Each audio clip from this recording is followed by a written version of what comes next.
কালকে যেহেতু কিয়ানের মামা এসেছিল, কাল তো মাছই খাইয়েছিলাম, কিন্তু তা বলে আজ তো চলে যাবে, মাংস না খাইয়ে কি পাঠানো যায়? তাই জন্য আজকে কিয়ানকে স্কুলে দিয়েই সোজা চলে গেছিলাম বাজারে। আর বাজার করে আমি নিয়ে চলেও এসেছি। নমস্কার সবাইকে, ওয়েলকাম টু মাই ভ্লগ।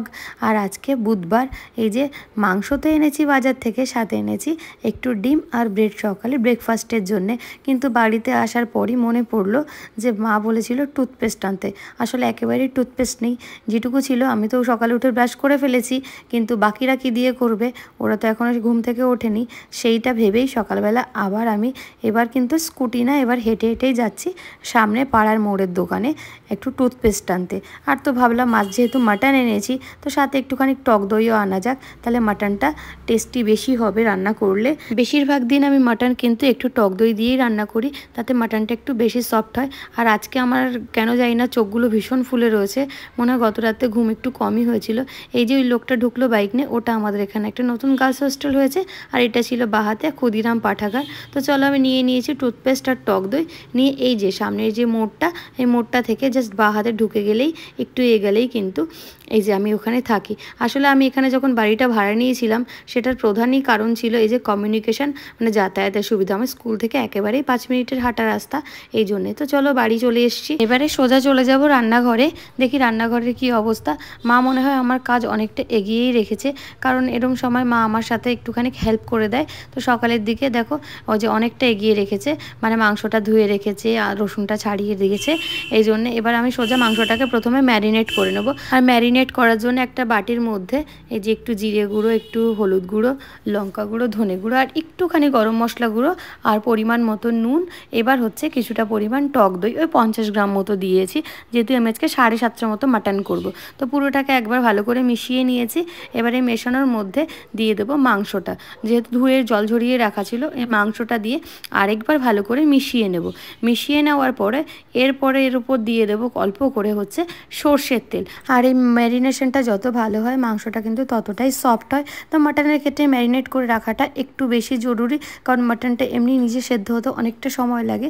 তো এটা একটু কাজটা সুবিধে করে দেয়। তো চলো এটাকে ঢেকে রাখা যাক। এরপরে আমি এই যে বাকি আলুগুলো, পেঁয়াজগুলো, এগুলোকে সব কেটে নেব। মানে পেঁয়াজটাকে কুচিয়ে নিয়েছি আর বাকি আলুটাকে কেটে নিয়েছি।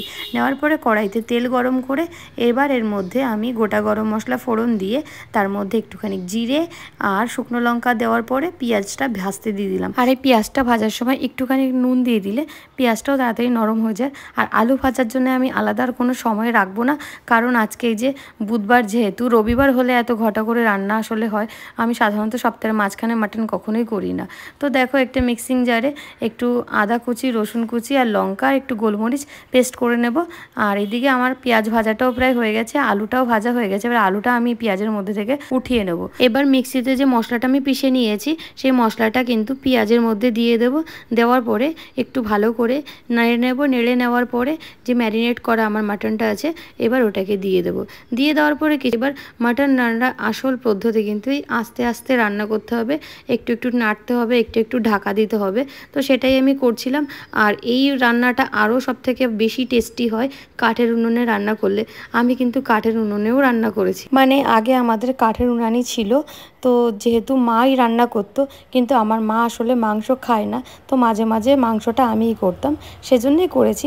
তো আর এক সাইডে আমি একটু ব্রেড সেঁকে নিচ্ছি, কারণ একটু ডিম টোস্ট বানিয়ে দেবো। ভাইয়ের বউ ভাই ওরা উঠে গেছে ঘুম থেকে, এবার ওদেরকে সকালের ব্রেকফাস্টটা আমি তাড়াতাড়ি করে এই সাইডে করে দিচ্ছি। আজকালকার যদিও এই কাঠের উনানে রান্নার রেওয়াজটা একেবারেই চলে গেছে, কিন্তু গ্রামের দিকে, আমাদের বাড়ি যেহেতু গ্রামে, ওখানে এখনও অনেকে কাঠের উনানে রান্না করে, বা যাদের গ্যাস আছে তাদেরও পাশাপাশি একটা করে কাঠের উনান থাকে।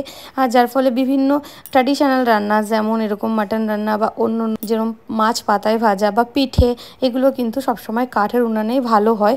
তো আমাদের বাড়িতেও এখনও আছে। বলতে বলতে দেখো আমার দুধ চলে এসেছে, দুধটাকে আমি বসিয়ে দিচ্ছি একটা সাইডে। আর এই সাইডে আমার মাটনটা অনেকটাই কষা হয়ে গেছে। মাঝখানে আবার একটুখানি জল দিয়ে দিয়ে আমি কষছি, তাহলে কি হয় যে পুড়ে যাওয়ার যে ভয়টা সেটা থাকে না। আর এইভাবে করে বেশিক্ষণ ধরে এটাকে কষে রান্না করা যায়, ততই টেস্টি হয়। আমার আমার কাছে যদিও আজকে খুব বেশি সময় নেই, আমি চেষ্টা করছি তাড়াতাড়ি করে করতে, কিন্তু একটু যেন টেস্টি হয়। এবার দিয়ে দিলাম একটা টমেটো, একটু বড় বড় টুকরো করে। তো এটা দিয়ে একটু ঢাকা দিয়ে দেবো। এই টমেটোটা জল ছাড়বে, ততক্ষণে এটা একটু ভালো করে সফটও হয়ে যাবে। এইভাবে করে একটু রান্না করি আমি আস্তে আস্তে। আমি আসলে ব্যস্ততা করে রান্না করতে পারি না, আর আমার ব্যস্ততা রান্না একেবারেই ভালো হয় না। অনেকের হয় কিন্তু আমার হয় না। এবার আমি এর মধ্যে দিয়ে দিলাম হচ্ছে এই 2 চামচ মতো দুধ। এই দুধটা দিলে কিন্তু এটা একটু কোরমা কোরমা টেস্ট হবে। সাধারণত কোরমা সবাই দুধ দিয়েই করে, কিন্তু একটু অন্য মশলা দেয়, কিন্তু আমি নর্মাল মশলার সাথে একটু দুধ দিয়ে দিলাম যাতে টেস্টটা একটু কোরমা কোরমা হয় আর খুব বেশি ঝাল না হয়। এরপরে এই পুরো মটনটা আমি কিছুক্ষণ ধরে কষে দিয়ে দিয়েছি একটা কুকারের মধ্যে। প্রেশার কুকারে দিয়ে ওই যে কড়াই ধোয়া জলটাই আমি এর মধ্যে দিয়ে দিয়েছি।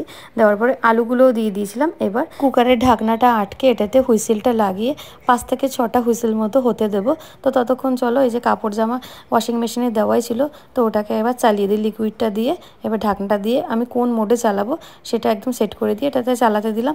তারপরে স্নান করে আমি চলে এসেছি খাওয়া দাওয়া করতে। আর আজকে আসলে এরকম মাটনটা আমার ছেলে সব থেকে বেশি ভালো খায়। আমরা খাই কিন্তু ছেলের মতো অত ভালো খাই না। আর সাধারণত মাটনটা আমি সানডেতেই করি, আর তখনও আগেই খাই, কিন্তু আজকের দিনটা অন্যরকম। আর অন্য কিছু রান্না আমি করেও পারিনি, সেজন্য আমাকে খেয়ে যেতেই হলো। আর পরে নিয়েছি একটা সালোয়ার, কারণ শাড়ি পরার মতো যথেষ্ট সময় আমার কাছে আর নেই আজকে। তো আর বাইরে প্রচণ্ড রোদ্দুর, এই জন্য সানগ্লাসও পরে নিয়েছি।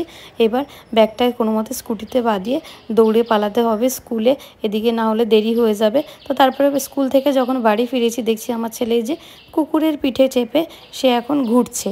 আমি বললাম, কুকুরের পিঠে কি ওঠা যায়? বললো, না মা, ঘোড়ার পিঠে ওঠা গেলে কুকুরের পিঠে ওঠা যাবে না। কেন?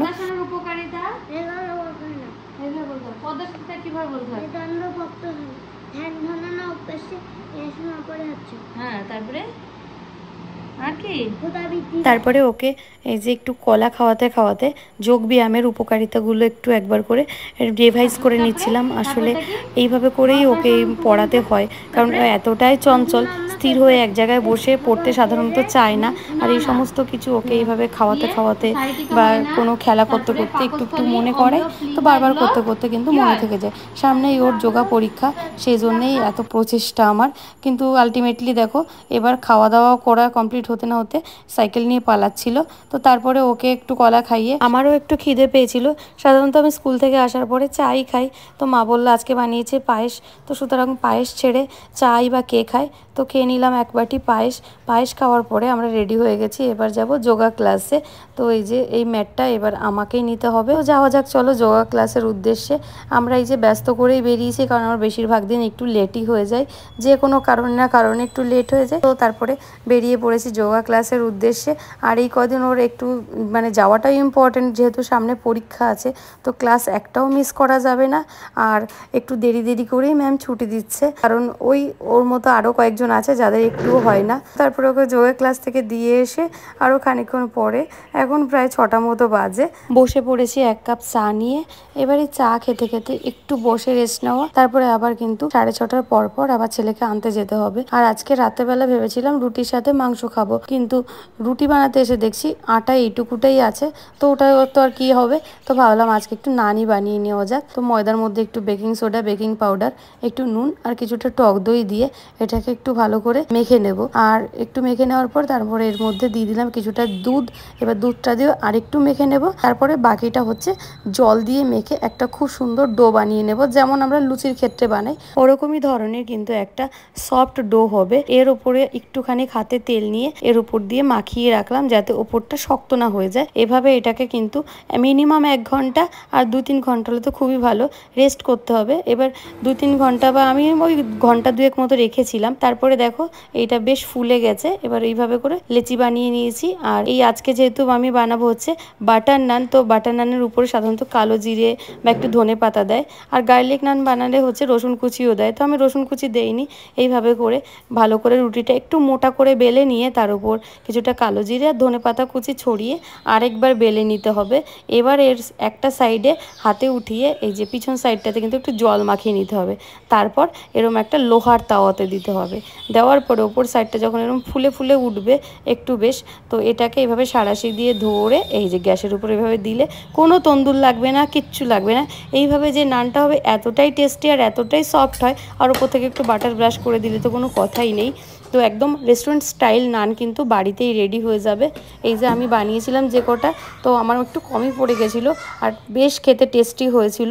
মাটনের সাথে একদম রাতের ডিনারটা জমে গেছিলো। তো আজকের ব্লগটা এই পর্যন্তই, দেখা হবে পরের ব্লগে। ততক্ষণ সবাই ভালো থেকো, আর ভালো লাগলে অবশ্যই একটা লাইক করো আর আমার চ্যানেলটা সাবস্ক্রাইব করো।